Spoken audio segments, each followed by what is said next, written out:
নিৰ্বাচন আয়োগৰ নিৰ্দেশ অৱজ্ঞা কৰি জিলা প্ৰশাসনসমূহে প্ৰদৰ্শন কৰা অমনোযোগিতাৰ বাবে কাৰ্যত নিৰ্বাচনৰ পৰা বঞ্চিত হ'ব লাগিব এই নাগৰিকসকল। ৰাজ্যৰ বহু জিলাত উপায়ুক্তসকলে 2006 চন ভিত্তি বৰ্ষ হিচাপে লৈ ভোটাৰ তালিকা প্ৰস্তুত কৰাৰ বাবে মূলতঃ সৃষ্টি হৈছে এই বেমেজালিৰ। ফলত শেহতীয়া ভোটাৰ তালিকা অনুসৰি অনুষ্ঠিত হোৱা লোকসভা নিৰ্বাচনত ভোটাধিকাৰ সাব্যস্ত কৰা বহু নাগৰিক বঞ্চিত হ'ব পৌৰসভা আৰু নগৰ সমিতিসমূহৰ নিৰ্বাচনৰ পৰা।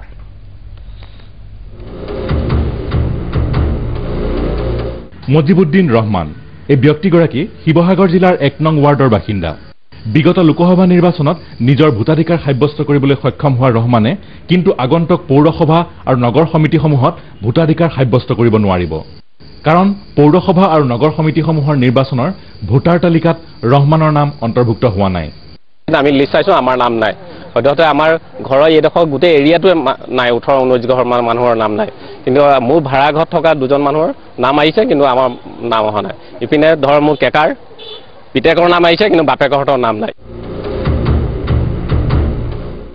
এনে ঘটনা কেৱল যে মজিবুদ্দিন ৰহমানৰ ক্ষেত্ৰতে হৈছে তেনে নহয়। ৰাজ্যৰ বিভিন্ন পৌৰসভা আৰু নগৰ সমিতিসমূহৰ ৱাৰ্ডসমূহত ই এক সাধাৰণ ঘটনাত পৰিণত হৈছে। নিউজ লাইভৰ সাংবাদিকৰ অনুসন্ধানত ধৰা পৰিছে এনে বেমেজালিৰ কাৰণ। আৰু মাত্ৰ কেইটামান দিনৰ পিছতে অসমত অনুষ্ঠিত হ'ব পৌৰসভা নিৰ্বাচন।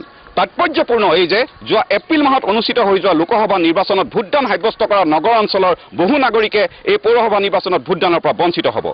কিয়নো পৌৰসভা নিৰ্বাচনৰ বাবে প্ৰস্তুত কৰা ভোটাৰ তালিকাত নগৰ অঞ্চলৰ বহু নাগৰিকৰ নাম সন্নিৱিষ্ট হোৱা নাই। বিগত বৰ্ষৰ 21 অক্টোবৰত ৰাজ্যিক নিৰ্বাচন আয়ুক্তৰ কাৰ্যালয়ৰ পৰা ৰাজ্যৰ বিভিন্ন জিলাৰ উপায়ুক্তসকললৈ এক বেটাৰ বাৰ্তা প্ৰেৰণ কৰা হয়। এই বেটাৰ বাৰ্তাত নিৰ্বাচন আয়ুক্তই 2006 চনটো ভিত্তিবৰ্ষ হিচাপে লৈ পৌৰসভা আৰু নগৰ সমিতিসমূহৰ হ'ব লগা নিৰ্বাচনৰ ভোটাৰ তালিকা প্ৰস্তুত কৰাৰ বাবে নিৰ্দেশ জাৰি কৰে।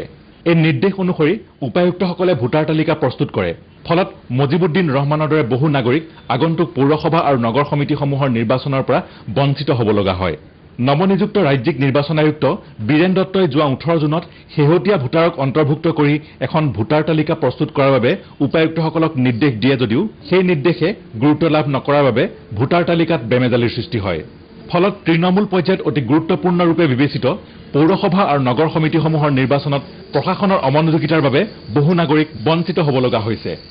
শিৱসাগৰৰ পৰা কেমেৰা পাৰ্চন লুইত চলিহাৰ সৈতে অতনু বৰা আৰু গুৱাহাটীৰ পৰা কেমেৰা পাৰ্চন অভিলাষৰ সৈতে ভাস্কৰ জ্যোতি ভূঞা, নিউজ লাইভ।